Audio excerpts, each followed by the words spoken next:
Hello everybody, Andy here from Glass Half Dead, the #1 Kill Team channel on YouTube. Unless of course you are aware of any other channel at all on YouTube, in which case don't look into it, thank you. Anyway, so we've got some interesting developments. But literally every video, go check yourself, literally every video and every live stream that I've done for the past month, somebody has asked, when is Typhon releasing? And the answer has been, I don't know. I would assume, based on past GW release dates, that it is going to be dropping. I've always said mid or late June. I've seen other people saying July. But I've also then stipulated, but you know, we know that Horus Heresy is the big game. They normally release the big game early, sometime July, early, mid, late, whatever. And they like to have a few weeks either side. So we really don't know if that's going to push Typhon forwards or maybe backwards. We don't know. So, and I've said that pretty religiously every time as pure speculation, of course. However, we've had some movement. So in this video, of course, I'm going to talk about release dates, what this might imply for Typhon, but also, do we now know some rules? No, we don't. But let's have some fun speculating. So in case you're not aware, Warhammer 40,000 just got a balance patch update. Cool. That's not a Kill Team video. Don't get me wrong, I think they've done some really interesting things over there, but that's not what this channel is about. Nice. So, something that they have done that is quite interesting is on the same day, the same data delivery day, which they do like to do Wednesdays. Don't know if that's related, but they like to drop things on Wednesdays. They've also given us the 40k datasheets for Raveners and Battleclade. How about that? So, let's have a little look at those and see, well, let's have a little speculation about what that might mean for release dates, but then also, whilst we're here, let's take a look at the data sheets and see if perhaps we can take a little bit of an interest to see what's going on. So first things first, the release dates. This is weird. They have not done this before. They have never given us a 40k datasheet for a Kill Team unit before they've given us the Kill Team unit. Sometimes it's happened like the very same week. They haven't left much of a delay, but I don't believe, tell me if I'm wrong, of course, that they've ever done that 40k first for what is definitively a Kill Team unit, right? Now, with that said, so what does that mean? Does it mean, it must mean that Typhon is coming soon. Looking at my own Discord, I've got some patrons saying that perhaps one guessed that we're going to get the preview this Sunday with the pre-order next Saturday. But then another one guessed pre-order 21st of June, or sorry, reveal 21st of June for pre-order or release. I don't know how it works anymore. They guessed it, not me. I don't know. So okay, maybe. I mean, but we know that already. There's no real further speculation to be made, right? We know that this is the time that Typhon should release. The exact date in June, we don't know, but this certainly implies that maybe it is this weekend. Is that a possibility? In case you don't know, the way GW always does it is on a Sunday, they will announce pre-orders for the next Saturday. And then GW is currently doing a 2-week pre-order window. There you go. Right. With that said, cool. So we still don't know, but let's take a look at the data sheets to see if perhaps we can take some guesses at what some stuff might be. Here we go. Here's the Raveners. Oh, hey. While I've got you here, if you like what I do here, do consider supporting me. You can do that either through Patreon, where I do indeed have a Patreon, or something that a lot of people prefer to do is if you're in the UK and you purchase Warhammer, I have affiliate links with Element Games and Wayland Games, and if you click through my links, then I get like a little kickback from those two stores, and it doesn't cost you anything extra. And even if you don't want to do that for me, I would strongly suggest that any time you buy Warhammer, chances are really, really good that your favorite YouTuber does have affiliate links with a store that you use. So always click an affiliate link. If you click mine, that'd be awesome. Thank you. Also, of course, I do have a bunch of merch, equipment, Kill Team relevant stuff, and in general, all of those codes I give have discounts for you when you use them. Cool. Right. Raveners. Now, very interestingly, the Battleclade is a little bit simpler, but Raveners are 2 data sheets, which is cool. So, firstly, you have Raveners. Cool. Scroll down, and then you have hyper-adapted Raveners. And interestingly, the hyper-adapted Raveners can join the normal Ravener squad, which is quite cool. Of course, everybody's big issue with that's a stretch, I know. Some people's big issue with Raveners, Tyranids getting a kill team was that, well, you know, Tyranids, they're not meant to have characters. They're not meant to be unique. They're supposed to be the unending swarm, right? So one Termagant should be identical to the other billion Termagants. But to have one Termagant that's a little bit different, it's like, well, that doesn't make sense. But I completely disagreed with their notion, and GW agrees. Right. Let's look at the hyper-adapted hyper-adapted Raveners, I suppose. So first things first, movement 10. Now, keeping in mind that okay, so in case you don't know, what we already know about Raveners in Kill Team is that they are going to be a 5 operative team, and they are in some way going to use tunnels. And that's all we know. 5 operatives, tunnels. We don't know anything else. Right. With that said, what's going on here? 10-inch move? Are we going to be a 10-inch move team as Tyranids? Is that mad? Now, I'm not hyper aware of everything in 40k and their profiles there. I obviously know everything in Kill Team. I'm the #1 ITC ranked Kill Team player in the world, in fact. So, you know, I know everything, obviously. But I don't always know how things map across from Kill Team to 40k. But I always thought that the movement speeds were the same, which generally is 6 inches. If you're Eldar, you're faster, so you're 7 inches. And if you're dwarfs or something, then you're slower, so you're 5 inches. And to my understanding, that holds true between the 2 games.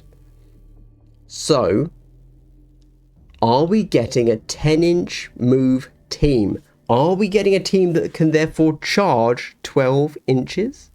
That sounds insane. Or are we getting a 6-inch move team that can tunnel? I don't know. Like, this is obviously the issue we're going to have when looking at this datasheet compared to how 40k interprets their rules. The other thing we can look at quite easily is the differences between the Prime and the Raveners. Now, the Prime here is double the wounds. In Kill Team, the leader of our teams gets 1 extra wound, right? Fine. In case you don't know, in roughly 1 wound is in 40k equals 6 wounds in Kill Team. So normal Ravener being 3 wounds would means that very roughly it would translate to 6, 12, 18. But you then get +1 because the first wound always counts as 6 + 1. There you go. 7. So it's, yeah. So there you go. So is it possible that all of the Raveners are going to be 19 wounds? Or, somebody suggested this in my Discord, are we going to have 4 Raveners be, 14 wounds, standard elite model, but then the Prime be an absolute mad lad and double the wounds and be like 28, as we see here? Interesting, is all I'm saying. I don't know if that one rings true to me. I mean, hey, GW is going to do what GW needs to do to balance the game, right? But just off the top of my head, I know that heavy intercessors, are 3 wounds, I think. Strong, I think. And they are 18 wounds, as we know from Angels of Death. So I would assume that these are also 18 wounds. How there goes, I don't think there'd be 14s. doesn't seem to track. But again, that could mean that we actually have a 36 wound prime, which is mad. I can't imagine that's happening, but maybe the prime is 19 wounds, right? Something like that. Cool. We then get the Venom Bolt. Now, the Venom Bolt's actually really interesting. So we know that this model here, oh, you can't see my cursor. The model on the right there, next to the prime, is the Venom Spitter. We already know that from the original Typhon Release. That's also how we know that they have tunnels. And obviously, you know, seems obvious. Okay, he spits things. Cool. And we finally get the name, a Venom Bolt, which has the special rules: Assault, Ignores Cover, Torrent. It's range 12, attacks D6 plus 3, ballistic skill none. Now that, in case you don't know, is how 40k says this is a flamer weapon. If your BS is NA, that means you also hit. And all flamers have Ignores Cover, Torrent, and are 12 inches range. Assault is an additional one there. I think Assault means that you can advance and still shoot. So that means they're quite a fast team. But that means that we can then say, okay, well, perhaps in Kill Team, the Tyranid Spitter dude, the Venom Spitter, is going to be a flamer weapon. So he's going to get Flame, which we know means Torrent 2, etc. And then if we look at Strength 6, AP minus 1, damage 1, that's strong. A Strength 6, AP 1 flamer probably means that maybe we're looking at like a 4-5 flamer, which would kind of track. If it's a 5 model team, every model has to be like the best. So we might see the best flamer weapon out there. Very interesting. We then get here Claws and Talons. It seems to have anti-monster, anti-vehicle, twin-linked. Now, twin-linked, if you don't know, in 40k means you can always re-roll the wound roll. Does that mean we are going to get native re-rolls? Or is it just kind of hinting at we are going to get some sort of re-roll through a strat ploy, which is obviously more normal for Kill Team. But then they also get Sustained Hits 1, which just, they natively just get Sustained Hits 1, which Sustained Hits is if you roll a crit, you get a second hit. Maybe that's a thing for us. In general, 40k and Kill Team crit rules are kind of separated. I don't see how they track each other. So I wouldn't read that and say, oh, we're going to get this. They then get Hypersensory Array, which is they can do some shenanigans. This is a pretty normal thing for 40k. This is like pretty standard. And the fact that the team can Deep Strike also makes sense. Deep Strike, again, kind of makes sense with the tunnel ability. Like, we don't know how that's going to be expressed in Kill Team, but we know a tunnel is coming. So if we hadn't known a tunnel was coming and we see that Raveners can Deep Strike and have Hypersensory Array, then we might suddenly say, oh, maybe they're going to have some real movement shenanigans, especially with move 10. But as we've already been told tunnel, we can already guess movement shenanigans, so it makes sense. And then the unit can be attached to Raveners. There you go. I don't think the default datasheet really tells us much. Yeah, there you go. I do think the Hypersensory tells us a little bit more, lets us hypothesize about that flamer weapon and just how much stronger the prime might be. But also that 10-inch move is mad. I wonder if we're legit getting a 10-inch move team, you know? Cool, anyway, so that's the Ravener thing. And now for everybody, I know, hey, who even cares about Tyranids? We're all here just for the Battleclade. Now, of course, we don't know if it's actually going to be called the Battleclade. I suppose that the Kill Team for the Tyranids might not be called Raveners. They might be called Hyper-Adapted Raveners, which again would hold true. I can understand why they'd denote them to be different from normal Raveners. And so perhaps the Servitor Battleclade will be called the Servitor Battleclade, or maybe it will be called something else. There we go. Right, so what do we got here? So there's only the one datasheet here, to be clear. There's not a secondary thing.